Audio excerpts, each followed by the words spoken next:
Et hello les investisseurs, j'espère que vous allez bien. Et bienvenue dans ce nouvel épisode dans lequel j'ai le sourire. J'ai pris pas mal de fun à le préparer. Nouvelle baisse des taux annoncée par la Banque centrale américaine, sans déconner, sachant qu'il y a 3 semaines, c'était foutu, les marchés pensaient qu'ils ne les baisseraient pas. On va en reparler, ça me fait beaucoup sourire. On va reparler des commentaires qui ont été faits du coup par la Banque centrale.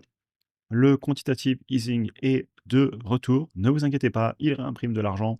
Et il y a 10 jours, ils ont seulement arrêté le quantitative tightening. C'est allé très vite. Et là, ils vont nous racheter 40 milliards en 30 jours. Ils ont annoncé.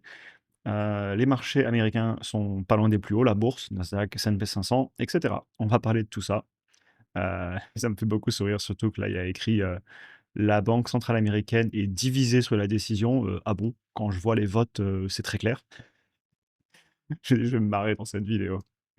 Pour information, pour les membres de programme et la communauté, on fait une vidéo aujourd'hui. Je vais vous refaire un petit peu le même style de vidéo qu'on fait sur YouTube, mais avec des slides un petit peu abordés d'une autre façon. Et grosse vidéo d'analyse quantitative avec 5 entreprises qui sortira demain aussi dans le school. Et pour ceux qui veulent rejoindre dans le programme et dans la communauté pour avoir accès aux vidéos, live, analyse d'action, prix cible, énormément de ressources, vous avez les liens en description, c'est sans engagement et la dynamique est excellente, du coup ça fait vraiment plaisir. Et évidemment, comme d'habitude, il s'agit d'un cas concerne l'investissement. Je vous partage ma vision des choses dans ce cas-là sur l'économie, les banques centrales, mais chacun prendra ses propres décisions. J'ai voulu ressortir ce slide, donc cette page de présentation de septembre. J'avais écrit, parce qu'à l'époque, ils nous mettaient des doutes sur est-ce qu'il y aura des baisses des taux, l'inflation pourrait revenir avec les taxes douanières. Alors que je vois pas pourquoi les taxes douanières créeraient de l'inflation sur, le long terme. Ce n'est pas de l'impression monétaire à des fins non productives, c'est, des taxes, donc ça me fait qu'il y a un pic d'inflation sur le moment, mais j'ai jamais compris ce narratif, comme quoi, ça ferait de l'inflation. Ah bon? Bref, il y a 3 mois, j'y croyais pas une seule seconde. Déficit permanent des États, vous avez ici, graphique, issu d'une étude connue de JP Morgan. Les dettes à refinancer, le président de la banque centrale, de toute façon, qui va changer dans quelques mois et bon, ils ont baissé 3 fois. Ça valait pas le coup de s'inquiéter sur le Nasdaq, hein.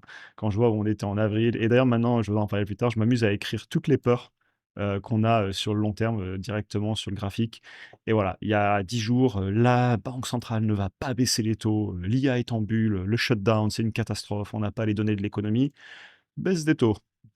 Ça me fait beaucoup sourire et me faites pas dire ce que j'avais pas dit, hein, sur le court terme, les indices font bien ce qu'ils veulent, qu'ils montent ou qu'ils baissent. Je ne sais pas. Par contre, dans 5 à 10 ans, on en reparle et la chaîne YouTube, ça fait un paquet d'années maintenant qu'elle existe et vous savez le chemin qu'on a parcouru dessus, sur 5 ans tous ensemble. Bravo à tous. Je vous ai ressorti parce que ça aussi, c'est l'avantage de YouTube, c'est que dans le temps, on enregistre les choses. Vous avez ici les votes des, présidents des différentes banques centrales qui se réunissent du coup, à chaque fois pour prendre la décision en juin, en septembre et maintenant. Donc si on regarde en juin, donc il y a à peu près 6 mois, la plupart ne voyaient pas spécialement de nouvelles baisses des taux. Puis, 3 mois plus tard: «Ah finalement on va peut-être baisser les taux, mais on ne sait pas, attention, l'inflation, on verra, il faut être très prudent». Bref, alors qu'on savait parfaitement qu'ils allaient baisser. C'est des cycles, on va en reparler après. Et maintenant ça y est, ça baisse les taux. Alors ils nous disent qu'ils sont divisés. Bon, bah non, puisque la majorité des votes sont clairs et par contre l'année d'après, bah, ils se mettent un peu de partout, ils savent pas et j'ai envie de dire, ça va, la crédibilité? Ça me fait, beaucoup sourire. Heu et ça m'attriste aussi. Je vous mettrai le petit post qu'on avait fait dans le school ici, et je vais vous expliquer pourquoi ça me fait réagir autant et j'en parle autant parce que c'est des cycles et c'est tout le temps les mêmes qui en profitent et tout le temps les mêmes qui en souffrent. Clairement, sur le long terme, eux, ils veulent, en gros, pas prendre de décision parce que regardez, il y a des votes absolument de partout sur, genre 5 ou 6 lignes de taux différents. Moi, je prends mon engagement. Ça fait 2 ans que je dis qu'après avoir remonté les taux, après avoir créé de l'inflation, parce que pour le coup, les tarifs douaniers, les taxes douanières, ça crée pas de l'inflation. Pour le coup, par contre, imprimer énormément d'argent comme ils l'ont fait en 2020, 2021, à des fins non productives, et ça, c'est eux qui l'ont fait, ça crée beaucoup d'inflation et on en a eu. Et clairement, rappelez-vous de novembre 2022, vous retrouverez sur la chaîne, on disait qu'ils allaient monter les taux, que l'inflation allait être un problème.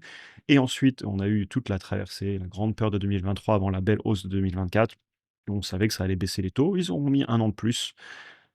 Et écoutez, on va l'enregistrer sur YouTube encore une fois.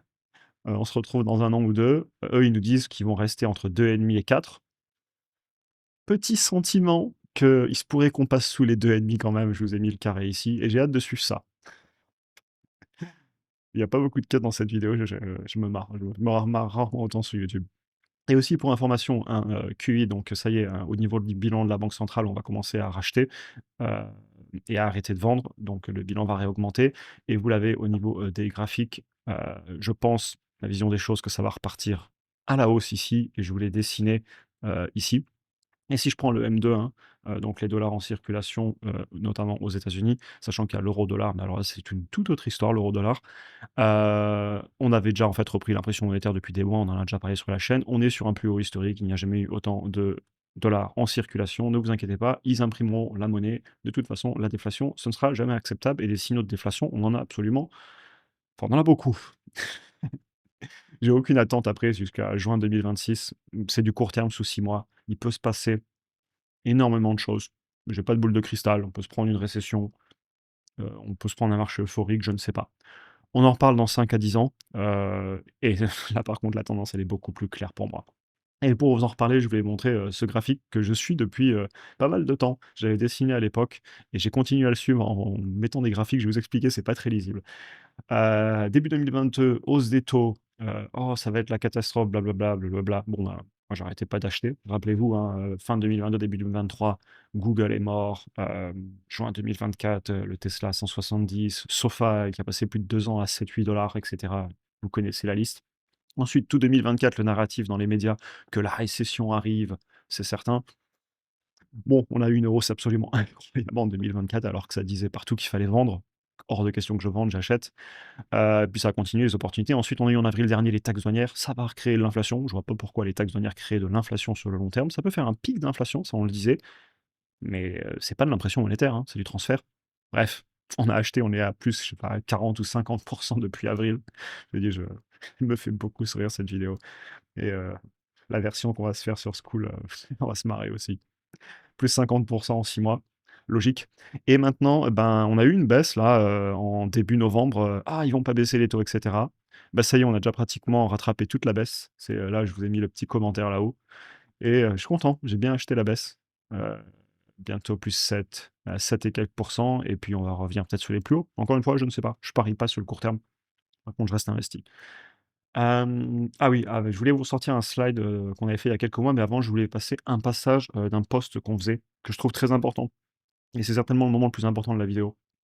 La baisse des taux, elle est nécessaire, car l'emploi, va de plus en plus mal. Si on enlève la partie pandémie, le unemployment rate aux États-Unis, il est, sur des plus hauts depuis 2017.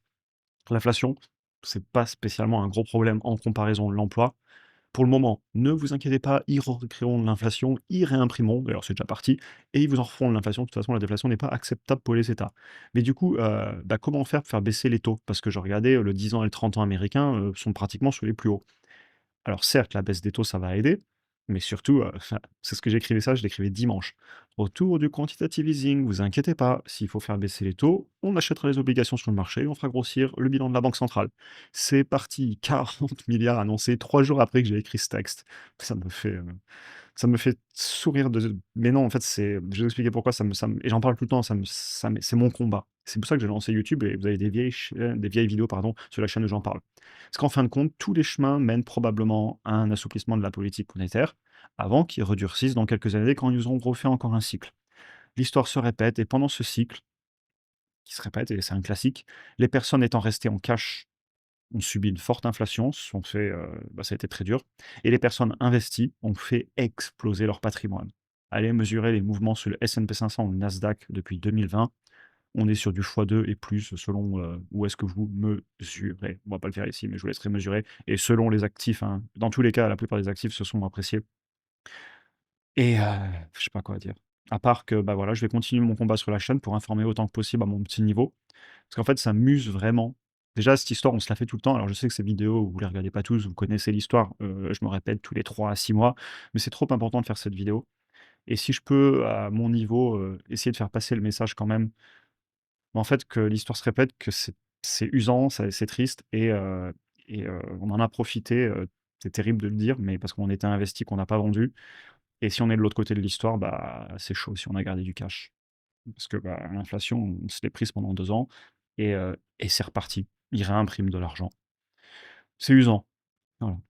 J'ai mis à jour un petit texte qu'on avait écrit il y a pas mal de temps. et je l'ai remis encore à jour, je l'avais déjà fait une première fois en septembre. Actions, ETF, or et cetera, le portefeuille va très bien. Pauvre immobilier, mais ça repartira sûrement et patience. C'est des cycles assez longs et faut que les taux certainement baissent encore un peu. Enfin bref, on va voir. À suivre, mais le reste, allez voir les ETF, allez voir les actions, allez voir l'or, ça va très, très bien. Et ce qui est terrible, c'est que ça va très bien alors qu'on s'est pris des années de peur. On va pas refaire l'histoire, je vous l'ai dit juste avant.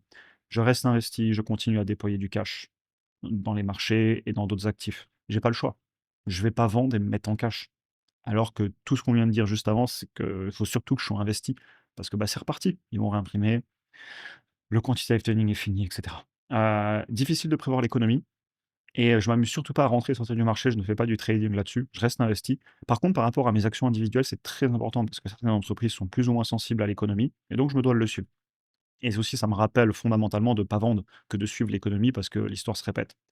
On va continuer à suivre les résultats. Maintenant, ce sera le premier trimestre, 2000, enfin, on va suivre au premier trimestre 2026 le T4 2025, 4e trimestre 2025. J'ai hâte qu'on le fasse ensemble. L'année dernière, ce qu'on disait et donc là, je l'ai remis à jour, je l'avais déjà mis à jour en septembre en rouge et j'ai barré ce que j'ai encore mis à jour pour maintenant décembre. J'avais écrit donc l'année d'avant: «Ils vont devoir imprimer de l'argent». Bon, c'est parti, hein. C'était déjà en cours en septembre, ça continue et en septembre, on était déjà reparti, hein. Ils vont baisser les taux. «Oh, on va peut-être pas les baisser, on réfléchit, on va être data dependent, on va regarder la donnée». Non, mais la donnée, elle dit que vous allez baisser les taux et puis c'est tout et je sais que je suis un peu sarcastique quand je dis ça, mais si j'avais pas la chaîne YouTube, ça faisait 6 mois que je le disais, plus d'1 an, même plus de 6 mois, 1 an. Vous remontrez les vidéos, j'ai pas les timings exacts en tête, mais je me permets de le dire parce qu'en fait, parce que on le voyait. C'est ouais, bref, voilà. On le dit depuis longtemps et c'était inévitable. Et d'ailleurs, on va regarder, enfin, j'adore regarder les vidéos dans le futur, donc cette vidéo, je ressortirai les slides dans 6 mois et dans 1 an et comme ça me permet d'apprendre que j'ai eu raison ou tort. Et au pire, vous me verrez me planter en direct et sur le point sur lequel je me questionne et questionnais, on va le mettre, au présent et au passé, c'est, qu'ils se permettront pas d'avoir de la déflation et que, bah, s'il faut, ils imprimeront et bah, c'est parti. Là, je vous avais mis, le ouch et maintenant je vous ai mis, bah, c'est parti. Le QI annoncé 40 000 000. Ça fait beaucoup et je pense que l'histoire n'est pas finie. Même si j'ai vu, ils nous ont dit: «On fait, ce montant-là et puis ensuite on va faire une pause». Oui, oui, oui, oui, vous ferez une pause, pas de problème. Je sais pas du tout où on va aller sur le court terme et je vous ai dit, je suis très sarcastique parce que cette vidéo, je la fais avant tout pour essayer de choquer un petit peu, parce que ça m'use vraiment de voir, en fait, que si on n'est pas au courant, si on n'a pas l'information, c'est très dur, on souffre. Et si on a l'information, c'est plus simple. Je sais pas du tout où on sera sur le court terme, peu m'importe. Je suis positionné sur les actifs pour, le long terme avec du potentiel que je vois sur ces actifs et je veux aussi vous envoyer de la motivation un petit peu au-delà de tout ça. Bah, au final, ce qu'on contrôle pas, c'est-à-dire leurs décisions, c'est hors de notre contrôle.